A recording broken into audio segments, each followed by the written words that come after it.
Énoch, l'homme miraculeusement transformé par Dieu à travers une foi inspirante et sacrée. Dans la 3e année de Joachim, dans la vallée fertile de Shinar, Enoch, fils de Jared, vivait au cœur d'un monde en proie à la décadence spirituelle. Les ombres des rituels païens enveloppaient sa maison, alors que les murmures de l'incrédulité s'élevaient parmi ses voisins. À 65 ans, la vie d'Enoch prenait un tournant miraculeux, la naissance de son premier fils, Méthusaël. Ce moment empli de joie éveilla en lui une révélation divine, l'incitant à marcher avec Dieu d'une manière que peu de ses contemporains pouvaient comprendre. Enoch cultivait sa terre avec soin, dans un monde qui avait oublié l'amour de son Créateur. Les gens le regardaient avec curiosité, se demandant comment cet homme pouvait briller d'une lumière si différente, comme s'il était imprégné de l'Esprit divin. Pourtant, Enoch ressentait la menace croissante d'une société déchue. Comment pouvait-il prêcher la fidélité à Dieu dans une terre où la foi était de plus en plus rare? Un jour, tandis qu'il priait dans les champs, une perturbation traversa son esprit comme une tempête soudaine. Une convocation spirituelle résonnait en lui. Enoch se leva, sa foi se transformant en une arme puissante contre l'apathie ambiante. Il rassembla ses enfants autour de lui, leur enseignant les voies de l'Éternel, leur parlant des promesses divines qui avaient été faites à leurs ancêtres. C'était un acte d'amour, un héritage sacré qu'il partageait avec ceux qui viendraient après lui. Chaque jour, il grimpait une montagne voisine pour prier, observant les étoiles scintillantes dans le ciel nocturne. À chaque prière, il se sentait plus proche de son Créateur. Enoch comprit que marcher avec Dieu n'était pas une affaire de solitude, mais une force qui le guidait à travers les doutes et les peurs. Il se remémorait constamment les paroles du Seigneur, conscient que sa fidélité serait finalement récompensée. Alors que les jours passaient, Enoch perçut le signe d'un jugement imminent, une ombre menaçante se rapprochant de sa terre. Mais au lieu de céder à la peur, il choisit de vivre dans la lumière. Son dévouement envers Dieu ne faiblit jamais. Les cœurs de ceux qui l'entouraient restaient en conflit, mais Enoch persistait, prêchant avec amour et détermination. Son cœur résonnait avec l'espérance, un phare dans un monde plongé dans l'obscurité. Avant de continuer avec ce récit biblique incroyable, je veux m'assurer que vous ne manquez aucune de ces histoires puissantes des Écritures. Cliquez sur l'icône de cloche et sélectionnez toutes les notifications. Ces narratifs bibliques ont transformé d'innombrables vies à travers l'histoire. Si la parole de Dieu à travers cette histoire vous bénit, s'il vous plaît aimez et partagez avec quelqu'un qui a besoin d'entendre sur la fidélité de Dieu aujourd'hui. Dites-moi dans les commentaires, quelle histoire biblique a le plus impacté votre parcours de foi? Je suis toujours émerveillé de comment la parole de Dieu parle au cœur à travers les générations. Maintenant continuons avec ce que le Seigneur fit ensuite. Un soir, alors qu'un clair de lune illuminait le ciel, Enoch ressentit une expérience mystique inoubliable. Une sensation de transformation l'envahit, un lien avec Dieu tel qu'il n'en avait jamais connu. Alors que sa communion avec le divin atteignait son apogée, il réalisa une vérité stupéfiante. Sa vie connaissait une transition vers une réalité miraculeuse. Puis il ne fut plus, parce que Dieu l'avait pris. Enoch était désormais un homme pris par Dieu, mais que penseraient ceux qui restaient derrière? Quelle transformation divine l'attendait? À cet instant, la question brûlait dans son cœur. N'était-ce pas une invitation à marcher dans la lumière, une promesse aux croyants de chaque génération? Dans les jours qui suivirent la transformation d'Enoch, le ciel était toujours en proie à des nuages menaçants. Les hommes et les femmes de Shinar se rassemblaient, troublés par la disparition soudaine de cet homme juste. Les rumeurs s'intensifièrent, entourant la figure d'Enoch d'un voile de mystère. « Où est-il donc allé » demandait-il. « Est-il devenu un des dieux des anciens » Cependant, les membres de sa famille et ceux qui avaient entendu ses enseignements s'interrogeaient non seulement sur son absence, mais aussi sur l'héritage d'espérance qu'il avait semé en eux. Méthusaël, son fils, sentait au fond de son cœur une étrange paix. Énormément de questions le taraudèrent, mais il se rappelait des paroles de son père. Marcher avec Dieu n'est pas qu'un chemin solitaire, mais un sentier illuminé par la foi. Une nuit, alors que la lune brillait à son zénith, Méthusaël se recueillit sous les étoiles scintillantes, cherchant à comprendre où le Seigneur avait emmené son père. Les anciennes histoires de la sagesse divine résonnaient dans son esprit. « Dieu ne laisse jamais son peuple dans l'obscurité » murmura-t-il doucement. Dans cette contemplation, une vision l'envahit, une lumière éblouissante l'emportant loin des tumultes du monde, l'encourageant à poursuivre le chemin de son père. Simultanément, dans les cités et villages environnants, un profond sentiment d'inquiétude fugace s'insinuait. Les cultes païens prenaient de l'ampleur, saturant les cœurs d'un désespoir nouveau. Les rituels profitant de l'absence d'Enoch croissaient de façon inquiétante. Même ceux qui avaient eu un semblant de foi vacillaient, prenant pour prétexte son départ pour se détourner encore plus de la lumière. Mais là où le désespoir croissait, l'Esprit de Dieu continuait de souffler sur certains cœurs. Ils se regroupèrent en secret, cherchant l'ancienne sagesse qu'Enoch leur avait transmise. Au cours de ces rencontres nocturnes, un homme nommé Mathushal, cousin d'Enoch, se leva et exhorta les fidèles. « Frères et sœurs, n'oublions pas les enseignements de notre cher Enoch. Il nous a montré comment vivre en communion avec notre Créateur, comment écouter sa voix, et maintenant, plus que jamais, nous devons demeurer constants dans la foi. » Un murmure d'encouragement circulait parmi les participants, et avec chaque mot, la flamme de la foi se ravivait. Mais le souvenir d'Enoch et sa disparition planait comme une ombre, et avec chaque jour qui passait, la réalité de sa nouvelle existence restait largement incomprise. Ainsi, dans la solitude qu'il connaissait désormais, Enoch faisait l'expérience de ce nouvel état d'être, méditant sur le plan toujours plus vaste de Dieu. Loin de la terre qu'il avait laissée derrière lui, il recevait des révélations célestes, son esprit en constante élévation. Dieu a un dessein qui dépasse notre compréhension, lui murmuraient les voix divines. Les vérités mystérieuses sur la création et l'humanité lui furent révélées, chaque révélation renforçant son intimité avec Dieu. Les générations futures allaient pleurer son départ et le rechercher, mais à travers cette quête, une vérité resplendissait déjà. Tout comme Enoch avait marché avec Dieu, ceux qui choisiraient de le suivre pourraient également vivre dans cette lumière et nourrir l'espoir d'un futur rédempteur. C'était l'héritage qu'il avait laissé, l'étincelle divine de la foi allumée pour chacun. Dans cette anticipation de ce qui viendrait, les lettres d'Enoch résonnaient. Car sans foi, il est impossible de lui plaire. Car il faut que celui qui s'approche de Dieu croie que Dieu existe et qu'il récompense ceux qui le cherchent. Ainsi, l'héritage de la foi d'Enoch ne serait jamais éteint, mais deviendrait le fondement de la foi à venir, un appel vibrant vers les cieux. Mais ce qu'il ne savait pas sur le plan de Dieu, c'était que sa promesse d'un règne éternel était en marche. Dans la continuité des jours, alors que la terre était plongée dans l'ombre du doute et du désespoir, les murmures au sein de la communauté s'intensifièrent. Les hommes et les femmes de Shinar, perdus dans leur peur, se riaient de la foi des fidèles rassemblés. Pourtant, au cœur de ce tumulte, Méthusaël mêlait ses larmes à sa prière, aspirant à la lumière divine pour guider son peuple. « Qui nous sauvera des ténèbres ?» se lamentait une femme, en levant les yeux vers le ciel tourmenté. Ces paroles résonnèrent comme un écho de désespoir, atteignant même les cœurs les plus courageux. Mais dans cette ambiance de fatigue spirituelle, la voix de Mathushal s'éleva telle une trompette dans la nuit. « Frères et sœurs, n'ayons pas peur. Enoch, notre père dans la foi, n'est pas parti sans nous donner des enseignements. La grâce de Dieu est toujours à l'œuvre. » En parlant, un frisson parcourut l'assemblée. La conviction de Mathushal était palpable, nourrissant un esprit d'espérance parmi ceux qui l'entouraient. Chaque mot était une étincelle, une douce lumière dans l'obscurité.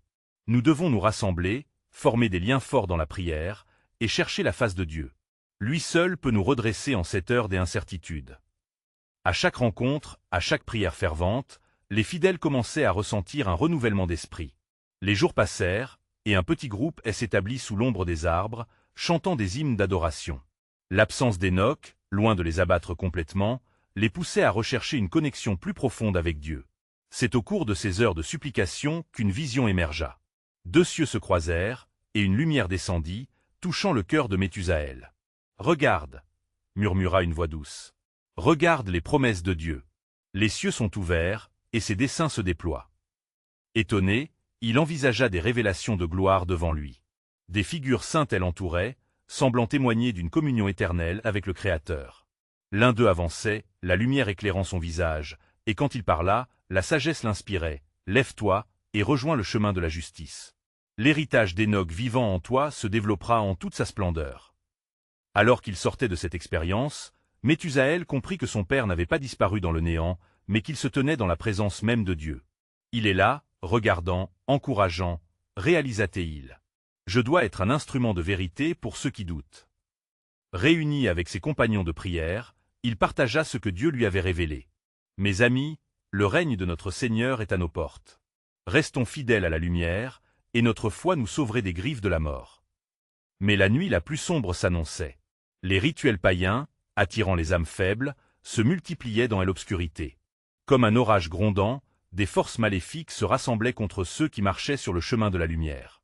Les ténèbres cherchaient à éteindre la flamme sacrée de la foi, mais l'espoir en Dieu brillait plus que jamais. Alors que la menace grandissante planait sur eux, une conviction divine s'empara de Méthusaël. Nous vaincrons, non par nos propres forces, mais par la grâce de notre Dieu. Il a promis de ne jamais nous abandonner. Dans ses pensées, le verset suivant l'accompagna. « N'aie pas peur, car je suis avec toi.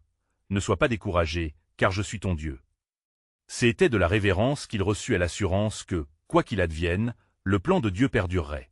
Ainsi, dans les jours troublés qui approchaient, où le défi de la foi serait questionné, l'espoir se tenait comme une bannière. Car le royaume de Dieu est comme un grain de moutarde, le plus petit parmi les semences, mais il devient un arbre majestueux. Ce mystère s'ouvrait devant eux, invitant chacun à chercher la vérité cachée au cœur de leur lutte. Les jours suivants, la terre de Shinar tremblait sous le poids de l'angoisse, mais l'esprit de la communauté se consolidait dans la prière. Methusahel, guidé par son expérience divine, mobilisa les fidèles. Il rassembla les cœurs tremblants autour de lui, et une nouvelle force émanait de leur unité. Venez, implorons la miséricorde du Seigneur. Élevons des chants à celui qui écoute. À mesure que la lumière du jour se retirait pour céder sa place à l'obscurité, ils s'agenouillèrent, levant les mains vers le ciel, persuadés que le Dieu d'Hénoch, leur ancêtre, entendrait leurs cris. Réunissant ceux qui avaient foi, Methusahel ressentit encore une fois l'étreinte chaleureuse de la lumière divine. Dans cette obscurité grandissante, la voix du Seigneur résonna dans les cœurs, un faible murmure à peine audible, mais insistant, « Je suis avec vous, ne craignez point ». Au milieu de cette communion fervente, un vent puissant souffla, apportant avec lui des murmures des cieux. Une femme, dont la voix tremblait de crainte, s'écria, « Seigneur, comment retrouverons-nous le chemin dans ce monde rempli de tromperies ?» Methusahel lui répondit, empreint de détermination. « Nous ferons du droit notre lumière et de la justice notre guide. Car comme il est écrit, car l'Éternel est notre lumière et notre salut, de qui aurions-nous peur ?» Psaume 27, 1. Allons, continuons sur cette route de foi. Mais alors que le groupe restait uni dans la prière, une ombre, sinistre et menaçante, se profila à l'horizon. Une silhouette peu familière s'approchait, comme une brume noire se glissant au milieu d'eux. Les murmures évoquant les rituels abominables, précédemment moqués, se transformèrent en terreur palpable. « Mélusine, pourquoi reviens-tu ici » s'exclama une voix parmi la foule, la colère teintée d'effroi. « Les pratiques que tu défends ne sont rien d'autre que des pièges tendus par l'ennemi. » La figure avança, ses yeux brillants comme des charbons ardents. « Vous êtes faible, » siffla-t-elle. « Votre Dieu n'est pas ici. Il vous a abandonné. Les sacrifices que vous offrez, vos prières, sont vaines. Soyez sages et rejoignez-moi. La lumière que vous cherchez n'existe pas. » Un frisson de désespoir assaillit les cœurs des fidèles. Mais Methusahel, rappelant sa vision, se leva contre cette obscurité. « Je ne laisserai pas les mensonges de l'ennemi étouffer notre foi. Nous combattons non contre la chair et le sang, mais contre des puissances et des dominations des ténèbres. Car notre Dieu a dit, « Vous serez mes témoins jusqu'aux extrémités de la terre » Acte 1:8. Il est temps de revêtir l'armure de lumière et de rester ferme. La communauté, inspirée par ces mots, repoussa la peur pour affronter la menace. Leurs voix se mêlèrent dans une mélodie d'espoir, semblant atteindre les cieux. Dans ce contexte de lutte spirituelle, un silence s'imposa, et dans cette atmosphère de tension, la présence de Dieu se fit sentir.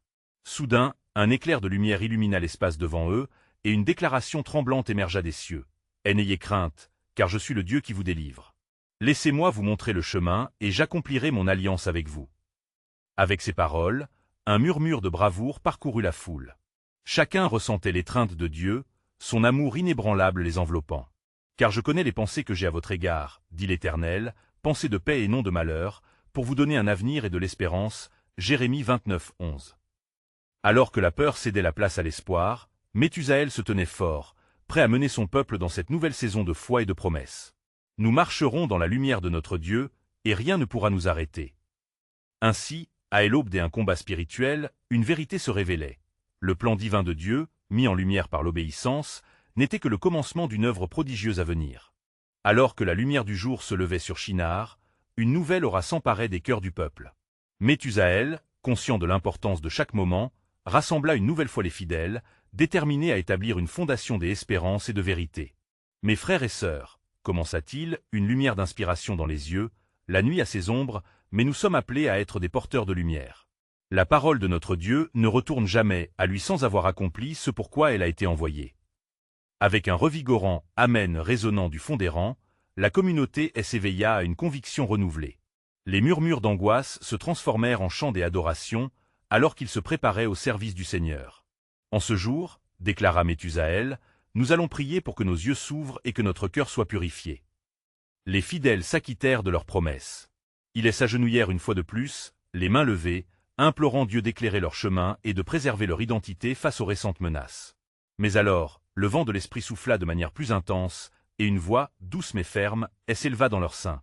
« Souvenez-vous de la parole de votre ancêtre Hénoch. Il marcha avec Dieu et fut enlevé, car il lui plut. Marcher dans la justice et rejeter le mal. Le cœur de chaque participant était allumé par cette exhortation, car Hénoch était un symbole de foi inébranlable. Alors que Méthusaël encourageait davantage le peuple à témoigner de leurs convictions, une nouvelle ombre se dessina à l'horizon. Mais cette fois, ce n'était pas Mélusine. C'était un homme vêtu de blanc, portant un bâton. Ses yeux brillants semblaient transpercer l'obscurité, et un murmure mystérieux l'entourait. Point quand il s'approcha, la communauté retint son souffle. « Je suis l'envoyé de celui qui est, celui qui a créé les cieux et la terre », annonça l'homme. « Je viens avec un message de paix pour ceux qui croient. Ne vous laissez pas détourner par le doute, car votre foi est précieuse aux yeux de Dieu. » Méthusaël s'avança, rempli d'audace. « Que cherches-tu parmi nous, messager de lumière? Notre peuple est en lutte, et nous avons besoin de signes et de réponses de notre Dieu. » L'homme sourit légèrement, répondant par des mots pleins d'autorité. « Votre prière a été entendue. Le plan de Dieu s'accomplira, même si les ténèbres semblent régner. Rappelez-vous de la promesse. Voici, je fais quelque chose de nouveau. Déjà cela germe. Ne le reconnaissez-vous pas? Je mettrai un chemin dans le désert et des fleuves dans la terre aride. » Ésaïe 43, 19. Des larmes de joie et d'espoir coulèrent sur le visage des fidèles. Les paroles de Elle envoyées résonnaient dans chaque cœur. « Que devons-nous faire ?» demanda une vieille femme, sa voix empreinte de tremblement et d'impatience. « Comment pouvons-nous marcher dans cette nouvelle voie ?» Et l'homme en blanc leva son bâton, et à cet instant, un éclat de lumière entoura le peuple. « Réunissez-vous dans la foi. Éduquez vos enfants dans la voie du Seigneur. Tendez la main au positif, et repoussez les ténèbres par l'amour. Car il est écrit, « Le cœur du sage enseignera sa bouche et augmentera l'instruction de ses lèvres. » Proverbe 16h23. Alors que l'homme semblait se fondre dans la lumière, un souffle puissant parcourut les rangs de la communauté, ravivant en chacun le désir de glorifier leur Créateur. Ils chantèrent des hymnes de louange, se levant avec assurance dans leur identité renouvelée. Finalement, Méthusaël conclut. « Rappelez-vous, Dieu est fidèle et son alliance perdurera à jamais. L'heure est venue pour notre promesse d'être revitalisée, car il a un plan pour nous. Écoutez. Car mes pensées ne sont pas vos pensées, et vos voix ne sont pas mes voix, dit l'Éternel. » Ésaïe 55, 8. Dans cette soirée des adorations et d'espoir, chaque cœur comprit que ce qu'ils ignoraient encore sur le plan de Dieu se révélerait dans la lumière de l'heure. Obéissance. La tempête n'était que le préambule de la paix divine à venir. Alors que la nuit enveloppait Shinar, une profonde paix se répandait dans les cœurs des fidèles. Les échos des chants de louanges résonnaient encore dans l'air, mêlés à l'odeur de la terre humide. Méthusaël, le visage illuminé par une foi renouvelée, rassembla à nouveau son peuple. « Mes amis, déclara-t-il avec un regard brillant de conviction, le chemin que nous devons parcourir est pavé de défis, mais aussi de promesses. Nous n'avons rien à craindre, car Dieu est notre refuge et notre force. » Un murmure d'approbation parcourut la foule, tandis que chacun se tenait en attente de ce qu'il devrait faire. La vision du messager vêtu de blanc hantait encore certaines pensées, et les paroles d'encouragement résonnaient dans leur esprit. Méthusaël avait conscience que leur unité était plus essentielle que jamais. « Nous devons nous rassembler pour prier à nouveau, » proposa-t-il, « car dans la prière, nous trouvons notre force. Il nous a promis un chemin, et nous devons être préparés à le suivre. » Les fidèles s'unirent en cercle, fixant leurs yeux sur le ciel étoilé, et leurs voix s'élevèrent en une mélodie fervente. « Seigneur, nous venons à toi dans l'humilité. Montre-nous le chemin que tu as tracé pour nous. Prépare nos cœurs à recevoir ta volonté. » Alors qu'ils prenaient acte de cette intime et sacrée communion avec le Père, une illumination soudaine les enveloppa. Une voix, claire et résonnante, descendit sur eux. « Bien-aimés, je vous entends. Vos cris montent jusqu'à moi comme un parfum agréable. Restez fermes et fidèles, car je suis avec vous. » La confiance se renouvela, mais Méthusaël savait que des épreuves les attendaient. Nous devons nous préparer pour demain. De notre obéissance découlera notre victoire. Faisant référence aux enseignements d'Hénoch, il ajouta, « Il marcha avec Dieu et lui fut agréé. Et vous aussi, vous pouvez marcher dans cette lumière. » La profondeur de ces propos pénétra chaque âme présente, suscitant des réflexions sur leur propre engagement.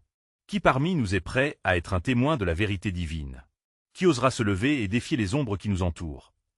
Questionna-t-il, sa voix vibrant de puissance. Et la tension monta, alors qu'un jeune homme au fond s'avança, le regard déterminé. « Moi, je suis prêt.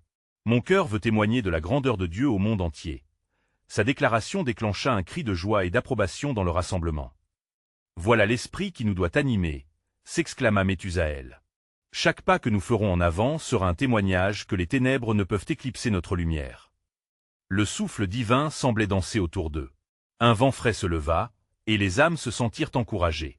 Ils comprenaient des révélations profondes sur leur identité, leur lutte et leur appel divin.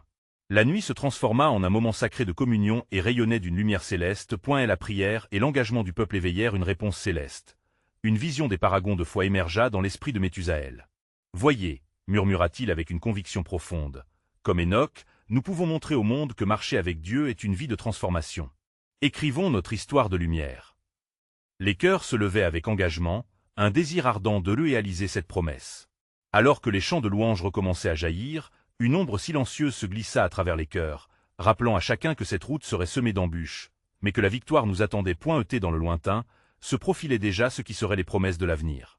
Car voici, je fais un chemin dans le désert, et des rivières dans la terre aride, Ésaïe 43, 19, résonna dans leurs oreilles, comme une exhortation divine, annonçant que le plan de Dieu, bien que mystérieux, se mettait en place. Un boisseau de promesses brillait à l'horizon, mais les épreuves qui viendraient seraient un test non seulement de leur foi, mais de la profondeur de leur engagement. À servir le royaume.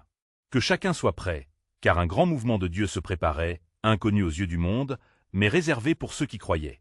Lorsqu'elle l'aube se leva sur Shinar, la lumière douce du matin chassait les ombres de la nuit. Les fidèles, rassemblés dans la ferveur de la prière, percevaient une nouvelle effervescence dans l'air. Méthusaël, se tenant au milieu du cercle, sentit un frisson parcourir son âme, comme si la terre elle-même palpitait de telle attente d'un événement céleste. Le temps est venu, annonça-t-il d'un ton qui trouva écho dans les cœurs attentifs. Préparons-nous à recevoir la révélation de notre Seigneur. Ouvrons nos esprits et nos cœurs à ce qu'il a à nous dire. Les voix de l'assemblée s'élevèrent à nouveau dans des supplications ferventes. Tous s'unirent en une prière collective, demandant la sagesse et la force pour avancer. À ce moment, un nu de beauté splendide apparut, flocon de lumière scintillante qui descendra lentement jusqu'à ce qu'il touchât la terre, illuminant le visage de chaque fidèle. Les murmures de crainte se transformèrent en clamations et en allégations de la puissance de Dieu. Une voix, empreinte d'une autorité douce et amoureuse, retentit dans les terres. « Bien-aimés, j'ai vu vos larmes et entendu le cri de votre cœur. Je suis le Dieu qui vous conduit et vous protège. Écoutez, car les temps d'épreuve ne sont point de désespoir, mais d'opportunités pour manifester ma gloire. » Méthusaël, en entendant cette promesse, sentit une vigueur nouvelle l'envahir. « Notre voyage sera difficile, mais nous ne marchons pas seuls. Chaque pas sera accompagné par la main de notre Créateur, déclara-t-il avec force. » Ces mots résonnaient d'une pureté qui touchait l'âme des auditeurs. Elle se tourna alors vers le jeune homme qui avait fait preuve de détermination la nuit précédente. « Lève-toi, ô courageux. Partage avec nous ta foi, ta lumière. » Le jeune homme, plein d'assurance et de passion, s'avança avec un regard flamboyant. « Dieu m'a appelé à être le témoignant de sa vérité, » proclama-t-il, sa voix vibrante de ferveur. « La lumière éclairera nos ténèbres, car sa promesse est notre bouclier. Ensemble, nous ferons briller la gloire de notre Seigneur dans ce monde déchu. » Les fidèles se regardèrent, chacun voyant dans l'autre une réflexion de cette lumière divine. Une nouvelle dynamique était née parmi eux, unissant leur cœur en une seule cause, celui de glorifier leur Dieu au milieu des défis. Méthusaël dirigea ses pas vers un endroit élevé, élevant sa voix pour exhorter tous ceux qui avaient l'oreille attentive. Il ne suffit pas de ressentir cette lumière, mais nous devons agir selon cette conviction. Comme Enoch qui marcha avec Dieu, relevons le défi de notre époque. Ne crions-nous pas pour la promesse de la terre promise, la libération des opprimés et la restauration des cœurs? À ces mots, les âmes se levèrent, comme un vent puissant qui balaie toute résistance. Les chants et les cris des allégresses résonnèrent comme un chœur céleste, unissant la voix des fidèles au monde que leur Créateur avait façonné. Le ciel parut se pencher pour écouter, chaque étoile scintillant comme un témoin de leur détermination sacrée. Cependant, la lumière nouvelle révélait aussi des ombres. Dans les ruelles de Shinar, des murmures sournois naissaient, semant la discorde parmi ceux qui cherchaient le pouvoir de Elom. Les chefs de la ville, sentant leur autorité ébranlée, ourdissaient des complots pour étouffer la lumière émergente. Ainsi, alors que l'éclat du changement illuminait leur cœur, une guerre invisible se préparait. Méthusaël lui-même ressentit le poids du combat spirituel qui approchait, une lutte non seulement contre des adversaires visibles, mais contre l'esprit même de la désobéissance, qui voudrait s'insinuer dans leur communion. « Préparons-nous, disait-il à son peuple. Restons unis, et que notre foi soit un phare pour ceux qui errent dans l'obscurité. » La promesse divine continuait de résonner dans l'air. « Et les nations verront ta justice, et tous les rois ta gloire. Et tu seras appelé par un nom nouveau. que la bouche de l'Éternel te dira. Ésaïe 62, 2. Réalisant que ce chemin vers la lumière serait semé d'embûches, ils s'accrochaient fermement aux paroles de Dieu, sachant que leur fidélité serait leur plus grande force dans les temps à venir. À mesure que le jour avançait, les nuages menaçants se rassemblaient à l'horizon, tel un présage des épreuves à venir. Méthusaël, avide de prière et de discernement, cherchait la présence de Dieu dans les profondeurs de son être. Sa foi, nourrie par les promesses divines, brillait comme une flamme ardente au milieu du doute qui tentait d'envahir son tout. « Seigneur, pria-t-il, la voix tremblante mais pleine de foi, fortifie notre espace, éclaire nos cœurs et protège-nous des complots de l'ennemi. Que ta lumière soit notre guide. » Les membres de telle assemblée, attentifs à sa supplication, se joignirent à lui par des murmures de soutien. Alors qu'ils prenaient un moment de silence, une nouvelle vision s'ouvrit devant eux, un tableau vibrant de promesses célestes. Ils virent une grande lumière émanant d'un lieu sacré, rappelant aux fidèles la beauté de la terre promise. Comme Moïse face au buisson ardent, un frisson de révérence leur parcourut l'échine point soudain, un bruit de pas se fit entendre. Les responsables de la ville, conduits par Abimélec, un homme dont le cœur était rempli de jalousie et d'ambition, apparurent à l'orée de la foule. Leur regard, à la fois redouté et méprisant, balaya les visages lumineux des fidèles. Abimélec, d'une voix tonitruante, s'écria. « Vous osez défier notre autorité avec vos chants insensés? Qui est ce Dieu qui vous promet la liberté ?» Méthusaël, sans se laisser abattre, répondit avec une sagesse inspirée. « Nous ne sommes pas ici pour nous soumettre à la peur, mais pour proclamer la vérité de notre Créateur. Si Dieu est avec nous, qui sera contre nous ?» Les murmures de l'assemblée se transformèrent en clameurs de soutien derrière lui. Les témoins de la puissance de Dieu se levèrent, leur voix s'unissant pour exprimer leur dévouement. Abimélec, piqué au vif, articula un plan pour faire taire cette lumière qui grandissait parmi eux. Il transforma la jalousie en rage, mettant tout en œuvre pour diviser le peuple et créer la confusion. C est alors qu'une ancienne femme de Sion s'avança, sa présence empreinte d'une sagesse silencieuse. « Mes amis, commença-t-elle, n'oubliez jamais que la lumière ne peut être éteinte, même dans les ténèbres les plus profondes. Comme David affrontant Goliath, nous ne devons pas craindre, car celui qui est en nous est plus grand que celui qui est dans le monde. » Ces paroles résonnèrent avec force, générant un élan de foi parmi le peuple. Ils avaient tous ressenti cette lutte spirituelle, mais ils ne céderaient pas. Leurs cœurs, soudés par une promesse de rédemption, se mirent à s'incliner en prière collective, implorant le soutien de leur Dieu. Car l'Éternel est bon, un refuge dans les temps de détresse, Nahum 1h7. Point à cet instant précis, la lumière céleste enveloppa de nouveau l'assemblée, rayonnant de gloire. Le sol vibra légèrement, comme pour confirmer la puissance divine qui s'était manifestée. Abimélec, troublé par cette démonstration sacrée, recula d'un pas, une ombre de doute envahissant son cœur. Méthusaël, réalisant que l'heure était grave, elle s'adressa à son peuple.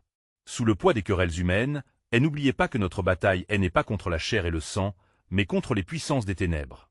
Éveillons notre foi et brandissons la lance de la vérité. Les paroles de Méthusaël firent écho dans le cœur de chacun, unissant à nouveau l'assemblée sous la bannière de tel amour divin. Ils chantèrent jusqu'à ce que leur voix se mêle à l'harmonie céleste. Les cieux eux-mêmes résonnaient de leurs louanges. Mais au loin, une ombre s'étendait sur Shinar. Les complots se trameront, et les forces obscures n'étaient pas prêtes à céder si facilement. Et le Seigneur prépara un plan pour ses fidèles, car il saura tirer du bien, même des épreuves les plus sombres. Romains 8h28. Dans la profondeur de cette promesse, un mystère demeurait. Quelle serait-elle l'issue de ce conflit qui ne faisait que commencer? La lumière se battait contre l'ombre, et seuls les cœurs unis sauraient vivre ce combat. Dans les jours qui suivirent, la tension dans l'air se fit palpable. Les fidèles, galvanisés par la lumière divine qui les entourait, continuèrent de prier avec ferveur, interrogeant Dieu pour obtenir des réponses face à l'opposition grandissante. Méthusaël, animé d'un courage renouvelé, se tenait souvent à l'avant, enseignant à ceux qui osaient écouter. Sa voix était plus qu'un murmure. Elle résonnait comme un tambour de guerre, évoquant non seulement la promesse de la terre promise, mais aussi l'espoir d'une intervention divine. Un jour, alors que la nuit tomba et que les étoiles scintillaient comme les promesses de Dieu, Méthusaël s'assit sous un arbre ancien, contemplant la voûte céleste. Il se remémora les paroles des prophètes, seigneurs du passé, appelant son peuple à faire confiance en la sagesse infinie de leur Créateur. « Seigneur, murmura-t-il, donne-moi une vision pour ce moment. Montre-moi ce que tu désires faire à travers nous. » Alors qu'il priait, un profond silence enveloppa le lieu, et une lumière éblouissante émana de son cœur. Une voix douce, mais puissante, se fit entendre, « Méthusaël, je te dévoilerai mon plan. Les ténèbres s'intensifient, mais ma lumière inextinguible fera briller tes pas sur le chemin de la justice. À Shinar, Abimélec, en proie à ses complots, convoqua les notables de la ville. Ces hommes ici, ne savent-ils pas qu'ils mettent en danger notre paix? Ils méprisent notre autorité et se moquent de nos coutumes, déclara-t-il avec colère, ses yeux s'illuminant d'une ambition cruelle. Nous devons les diviser et créer la peur dans leur cœur. Ces mots suscitaient la crainte, mais une flagrance de défi s'insinuait parmi les notables. Au fond d'eux, une partie voulait reconnaître la puissance de ce que Méthusaël portait. Les échos de leurs prières résonnaient encore dans l'air, leur conflit interne palpable comme une lutte entre l'ombre et la lumière. À un même moment, sur les lieux de prière, l'assemblée continua d'élever ses voix, demandant des signes, des manifestations divines de protection. Car je sais les projets que j'ai formés à votre sujet, murmurait-il en harmonie, se remémorant ceux que leur Dieu avait confiés par avance. Jérémie 29, 11. Les jours passèrent, et l'assemblée grandit. Les chants de louange devinrent armés. Les mains s'élevèrent vers le ciel, comme si chacun attendait que le discernement céleste soit accordé à son cœur. Nous sommes ici pour être témoins, clama l'ancienne femme de Sion. La vérité que nous confessons est plus vaste que la rage d'un homme. Unis dans cet espoir, nous construirons des ponts, là où l'ennemi veut creuser des fossés. Cette déclaration inspira un souffle de solidarité parmi le peuple. Alors que les fidèles continuaient leur marche de foi, des signes inexplicables se manifestèrent. Des rêves étaient envoyés aux cœurs affligés, des voix célestes se faisaient entendre dans les nuits, et la lumière divine ne faisait que croître. Cette lumière devenait leur bouclier, chaque âme ressentant une certitude nouvelle. Dieu était avec eux. Cependant, Abimélec, de plus en plus déterminé, complota une division. Et s'ils croient en un Dieu qui les protège, nous devons les faire douter d'eux-mêmes, murmura-t-il à ses compagnons. Mais alors que ces paroles tissaient des fils d'inquiétude, un vent fort souffla sur Shinar, apportant un parfum de mystère et d'espoir sur la ville. Le plan divin se mettait en place, révélant les yeux du cœur de ceux qui choisiraient de voir.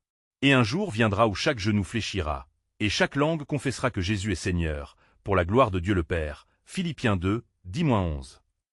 Ainsi, au milieu des épreuves, la promesse de Dieu éclot, laissant l'assemblée dans l'attente fervente de la victoire à venir, telle la lumière qui perçait les ténèbres. Les jours qui suivirent furent marqués par une intensification de la prière et de la communion parmi le peuple rassemblé sous la bannière de la foi. Méthusaël, nourri par son expérience spirituelle et le soutien continu des fidèles, prenait chaque jour comme une nouvelle occasion de réaffirmer leur engagement. La puissance de leur unité se faisait sentir dans chaque chant, chaque prière et chaque déclaration de foi. « Rappelle-toi, disait-il avec une intensité ardente, Dieu a promis de toujours être avec nous. Dans les ombres de Shinar, nous sommes appelés à être des phares de lumière. » Alors que les nuits devenaient plus sombres, des visions semblaient affluer vers ceux qui priaient ardemment. Des rêves remplis de symboles de rédemption et de promesses de délivrance étaient rapportés parmi l'assemblée, insufflant espoir et anticipation. Une femme, au cœur sensible, s'approcha Méthusaël après un de ses enseignements. « J'ai vu dans un rêve, commença-t-elle, un rocher se briser, et de ce rocher, une rivière de lumière jaillir. Elle s'est répandue sur notre terre, guérissant les malades et restaurant ceux qui étaient perdus. » Les mots, convaincants et vibrants, parcoururent le groupe avec une énergie nouvelle. « Nous ne sommes pas seuls, » répondit Méthusaël, le regard ardent. « C'est un signe. Dieu prépare un mouvement puissant de restauration au milieu de la nation. » Les fidèles applaudirent, se soulevant d'une nouvelle ferveur, déterminés à marcher dans la voie du Seigneur. Cependant, l'obscurité s'approchait également. Abimélec, enragé par le pouvoir naissant de la communauté, intensifiait ses efforts pour déstabiliser ceux qui choisissaient de croire. Il rassembla autour de lui les notables et dénigra les prières persistantes du peuple. Ces fanatiques font appel à des promesses qui ne peuvent être réalisées. Ils ne sont qu'un groupe de rêveurs, siffla-t-il. Ces mots, comme des vipères, glissèrent à travers les cœurs des influents, cherchant à semer le doute. Mais il y avait une force vive parmi la communauté de foi. Leurs chants résonnaient, tels des tambours de guerre, dans la vallée, éveillant ce que l'ennemi cherchait à diminuer. Méthusaël, conscient des manigances d'Abimélec, ordonna des veillées de prière. « Levons nos voix, et prions pour qu'un esprit de discernement se repose sur nous, » implora-t-il. Une nuit, alors que la lune brillait haut dans le ciel, un appel transcendant résonna à travers la vallée. « Car je connais les projets que j'ai formés à votre sujet, » rugit la voix du Seigneur à travers les murmures de prière. Les fidèles se levèrent, animés par une puissance divine, leur foi intensifiée. « Nous ne céderons pas à la peur.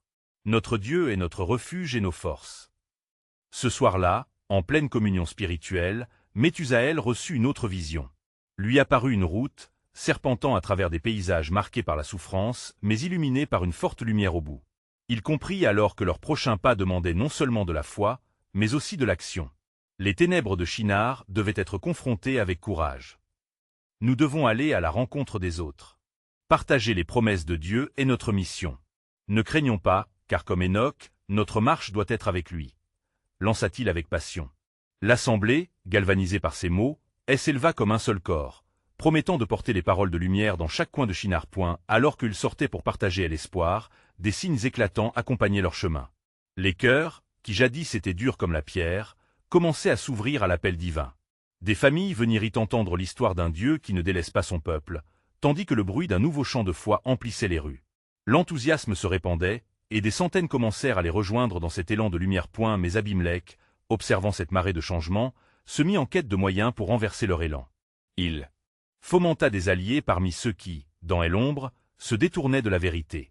Les ombres menaçantes s'épaississaient, mais le peuple ne se laissa pas décourager. Méthusaël, conscient que leur force résidait dans la communauté et la prière, s'affaiblit. Nous avons besoin de solidarité. Nous devons défier les mensonges qui nous entourent. Mettons notre foi en avant, et préparons-nous à faire face aux attaques. Les jours non loin étaient chargés de tensions, alors que le conflit spirituel atteignait son apogée. Pourtant, dans cette période de tourmente, la promesse d'une lumière nouvelle brillait toujours avec éclat. Les fidèles, remplis de conviction, attendaient avec anticipation le prochain acte du plan souverain de leur Dieu. Car ceux qui s'attendent à l'Éternel renouvellent leurs forces, ils s'élèveront avec des ailes comme les aigles. Cela résonnait dans les cœurs des croyants, promettant un avenir de victoire et de délivrance à l'horizon. Au-delà des doutes et des complots, la lumière de la vérité continuait de se frayer un chemin, mais ce qu'ils ignoraient sur le plan de Dieu, c'était que la victoire venait à travers le sacrifice, une leçon à apprendre dans les jours sombres à venir.